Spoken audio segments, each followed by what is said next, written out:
Red 2 standing by, all 4 lit, and in the green. Welcome back to Pokemon Emerald version, where it is time for us to head north and leave Morville City. We've done all we can for now. Let's get going and face some new trainers and find new Pokemon around these routes. Now, you can find Geodude when you're using Rock Smash. Speaking of, I wonder if that's a guaranteed encounter. So, well, we might as well just KO it, get a little bit of extra experience. We'll be able to catch some new Pokemon in the area too. A couple of new ones along the way anyway. Does the other one give us a Geodude? No. Maybe it really is a one-shot. Okay. Rightio. So, these trainers, the reporter and cameraman, you will encounter in 3 locations across the adventure. You can essentially battle them in each location and then keep rematching them in different locations, and they will wind up getting better Pokemon while improving their teams each time. So, Gabby and Ty, they will strengthen their individual Pokemon, but they don't really add anything more to their team from what I remember. Interesting, they are a double battle, but they're an individual trainer serving as a double battle. Rightio. Mudslap there. The shell can give them the Fury Swipes. So eventually you'll get X-Cloud and Magneton. I don't know if they add any more. I will have to double check. There we are, level 25. That's good. Takedown.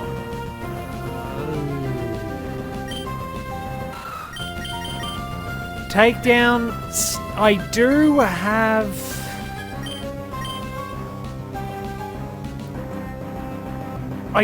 Rockhead, not Takedown. If I want the good generic normal move, I'm going to put Double Edge on.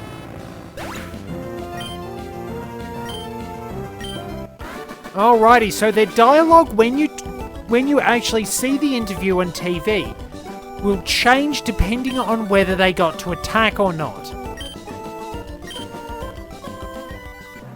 Which is pretty interesting. So, getting to rematch them is pretty good. So, you get to put one word in there. So, I will be nice and say it was an entertaining battle. There we are. So, you will get to see all sorts of interesting things, especially if you've been mixing records. Always keep an eye on what's there, and you might discover something new, especially if you were able to actually do things with friends. Another super potion, not bad. And we've got a battle. So, we can't go through the desert yet because we need the Go Goggles to protect our eyes from sand.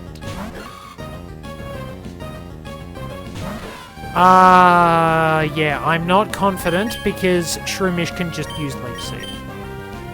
Now, if I switch to Captain Toad on the other hand,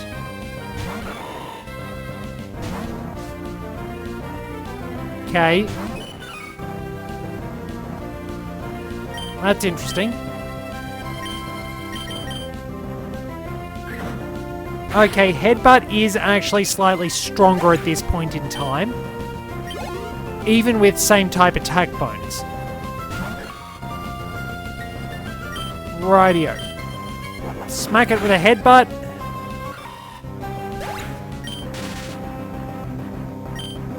Oh well, I did buy plenty of paralyze heals. Yeah. There we go. So we won't be able to get into the desert just yet. We should be able to see it up ahead.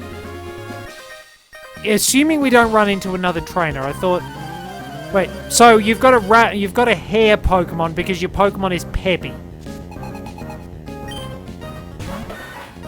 Alright, does Sandshrew want us to do a barrel roll? Or what else is it going to tell us to do? Not give up? Trust our instincts? Oh, sand. Oh well, the shell's holding out okay. Yep, good old pocket sand. Okay, the shell is actually doing pretty well, all things considered. After so long being abused by the RNG, the shell is actually getting a good run. Very nice, well done. Okay, so up here. The sandstorm is vicious, it's impossible to keep going.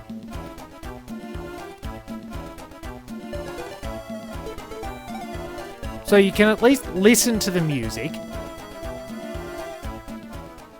I do like the Route 112 music just a little bit more. No, I mean Route 111, the actual desert music. It's... yeah, I don't know, I just seem to prefer the original sound font. And speaking of fun original sound fonts and soundtracks, did you know that the music for Route 113 is actually based on Snowman from, I think it's from Earthbound? But yeah, it's based on Snowman. It's just a really cool bit of trivia. So, Camper Larry got his butt kicked and started crying.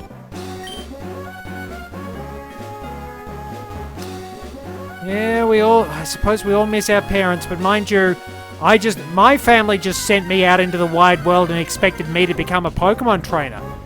Pretty much everyone just decided that, Scarlet, when you get old enough, you're getting thrown out into the wild. Here's a gecko. Good luck.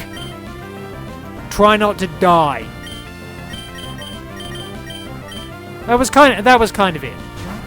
But then again, that was kind of how it went in the early days in my family. Leading up to all this, I had to wind up getting burnt. Do I take...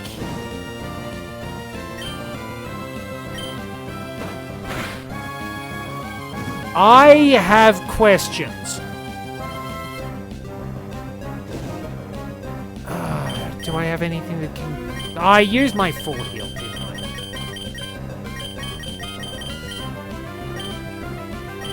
I? And of course, this is the route where you get the dang Roast Berry.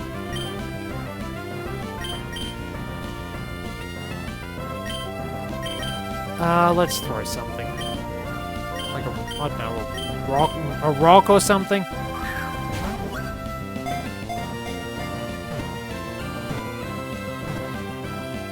So once we get through the fiery path, we can actually get Roast Berries and heal our burn. So we have finally caught something. Numel, the numb Pokemon. Numel is actually comfortably numb and will not react to anything. Unfortunately, this does mean that Numel can get incredibly hurt and not quite notice until one of its legs winds up falling off from accumulated damage. Fortunately, its legs grow back. Not that it notices the pain. So I'm not going to be using Numel. I did wind up actually, first time I played through Omega Ruby, I did actually use Numel on a team. I actually had Camerupt and Sharpedo on a team, and they, just in my head, they were essentially an excellent tag team. Marco the Sharpedo, named after Marco Ramius, and Magnus, who was named after Magnus the Design Cardinal, who used fire magic in Tales of Symphonia. So we should be able to get a few other Pokemon here. Maybe not. We can find plenty of Pokemon in the Fiery Path. I mean, I'd probably have to wind up running all the way back to Moorville if I wanted to wind up healing my... as Marill, which I have. I'm pretty sure there was something else you could find along here. Machop. Where does one find Machop?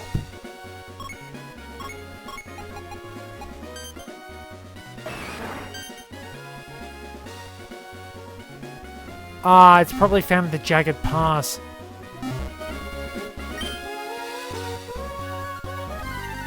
Alrighty, well, I'll have a little look around. Probably just Numel. It is probably just Numel and Marill now I think of it. But we'll have plenty of Pokemon we can look for in the Fiery Path. Yeah, I am going to need to go back and... I'm definitely going to need help from Faith, so give me a moment. Alright, we're back. Blaine's words of wisdom are ringing in my ears. You better have Burn Heal. I'm sorry, Blaine, I let you down. I did not have Burn Heal. Picnic at Carroll has a Tailo.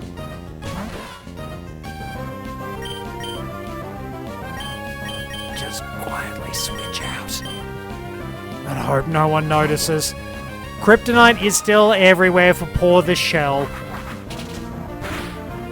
And I'm not confident enough in being able to knock things out because the best bug move we're going to get is Fury Cutter.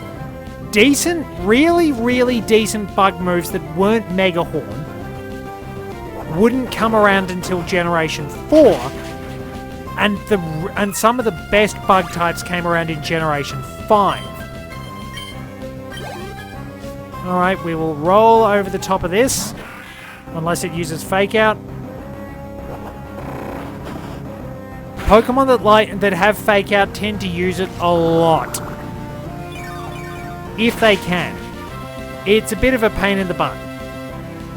That said, it's more a minor impediment than anything else. For the most part. Alright, well done. Ah, we have a hiker we can battle. We have two hikers we can battle. And we have Team Magma up there. This is not a good area for the shell. The shell had their moment in the sun.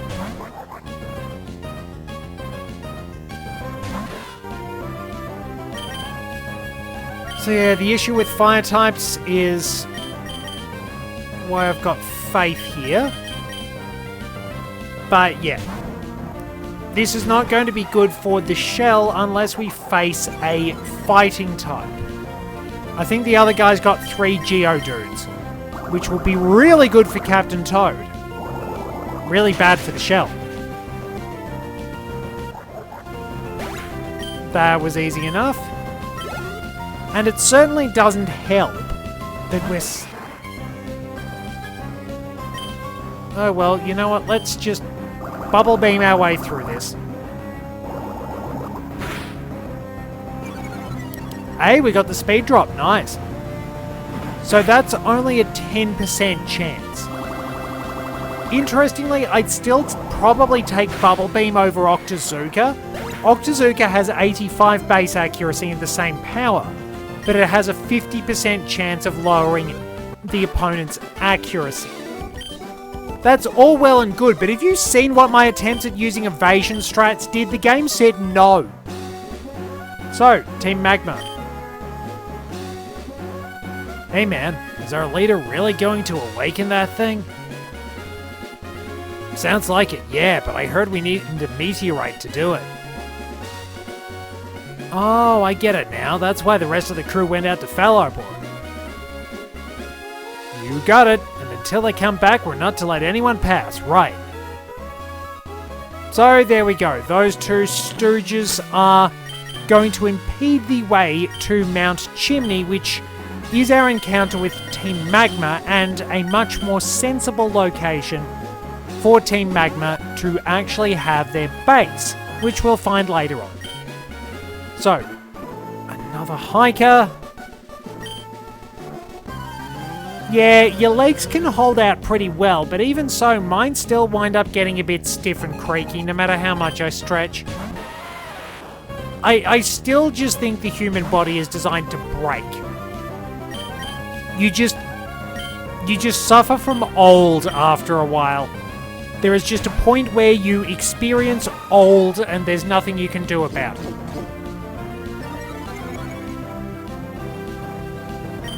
Oh well, bubble beam. So, we can find both coughing and muck in the fiery path, depending on version. I think coughing was more prominent in Ruby, muck was more prominent in Sapphire. One of them's more prominent again here. Maybe we'll find... Well, it's Grimer. It's Grimer. I did say muck, but yeah, it's Grimer. I've always preferred coughing. I've just always liked it that little bit more. I don't know, I just like its design, I like the little bits of versatility it gets. It's a good Pokemon. I've always liked using Wheezing, and the fact it gets Levitate is pretty handy. And I was a fan of Galarian Wheezing straight off the bat. One of the first things I did when it was announced was draw a really neat picture of Wheezing with proper gentleman moustaches, top hats, a monocle, and a pipe. As you would expect. Of course, a lot of people do also go, haha, bong Wheezing. Which I suppose it kind of could be. Not going to outright say it is. And there we go. Team's getting some good mileage. Yeah, that's always a problem.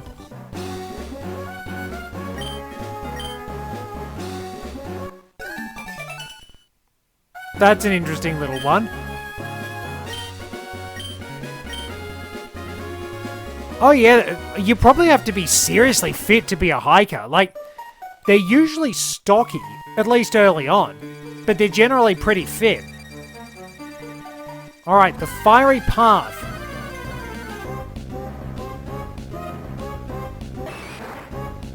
Alright, so Machop, we shouldn't have any trouble using the shell.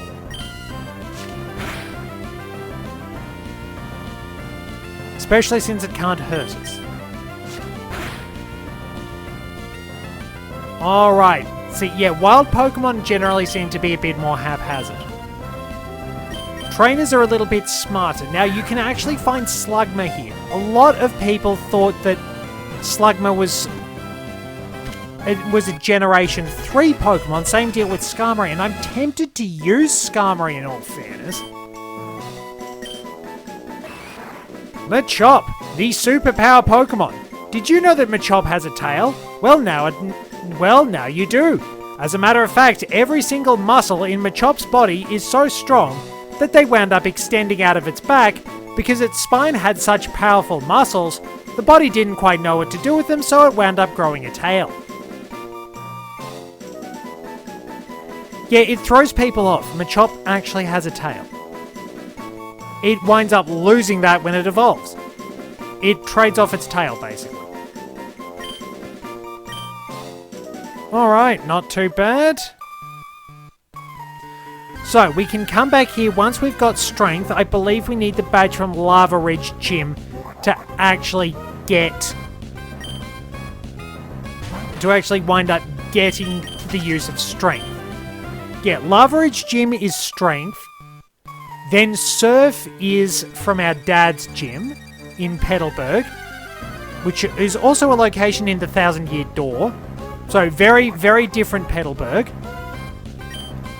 Then we have Fly from Winona's Gym, Dive from Moss Deep, and Sortopolis lets us use Waterfall. Coughing! Alrighty. We'll go for a Fury Swipes and hope it doesn't know Poison Gas.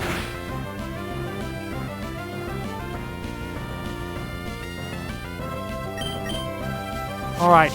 Okay, not bad. That's good. It knows Poison Gas. I don't have Turner with me. So we'll just catch it.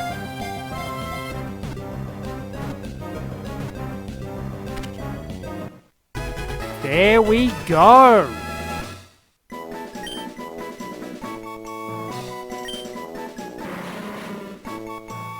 Coughing, the poison gas Pokemon. Unfortunately, Coughing does look somewhat like a virus, which has earned it rather a negative reputation. Interestingly, it is believed that Coughing is descended from the Puffers and Preeds, which have been scattered across the galaxy and combated by Samus Aran. Samus has not actually fought Coughing, but found it a rather interesting companion. Blows up at the slightest stimulation. It really is a puffer, basically. Just in case I want to use a Coughing. So there were balls in Super Metroid. Puffers. Yeah, I'll nickname it Puffer. Something really fun, you can teach Coughing Flamethrower and Thunderbolt, just to give it a little bit of extra coverage. Its attack is slightly better, but, well, I'll have to see if I can find Slugma. That's even better! Torkoal can be a little bit tricky to find, but I think this would probably be a good finishing point, and I can go and catch a couple of other Pokemon off screen. See, it is going to burn. Torkoal, I believe, has one of the highest defense stats, if not the outright highest defense stat of all Fire-type Pokemon. I've got to actually bother to read out those papers I went to all the trouble of organising. It's a surprisingly solid defensive Pokemon. And interestingly enough, Fire actually has 6 resistances, I believe. Let's see, it resists Ice, Bug, Grass, Fire itself, Steel, and Fairy. So it's really not, it's okay, it's just that some of those aren't necessarily used as much offensively. Like Bug and Grass and Steel aren't necessarily offense-based. Like, usually you'll see a Pokemon go Steel type for its defensive setup, like Terra Steel or something like that.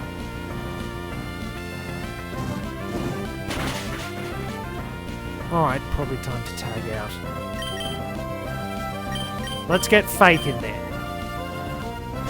So yeah, this one's gone a little bit longer. I think we can maybe have a little bit of extra time. Ah, there's the smoke screen. Land a tackle.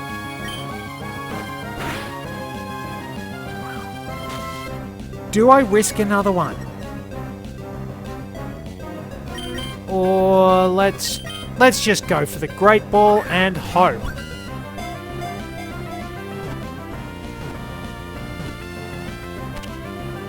Hey, not bad. We've wound up catching a few more Pokemon. So, there we are. Torkoal, the coal Pokemon.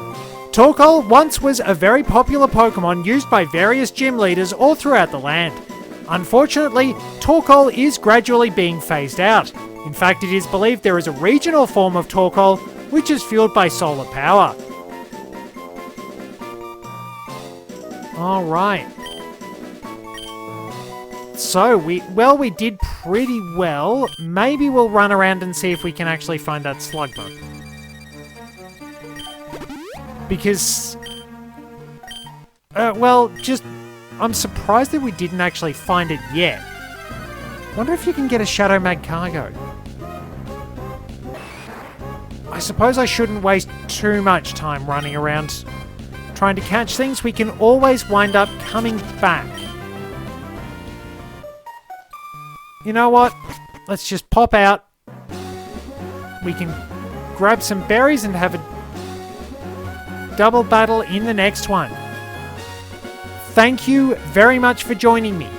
Till next time, this is Red 2, returning to base.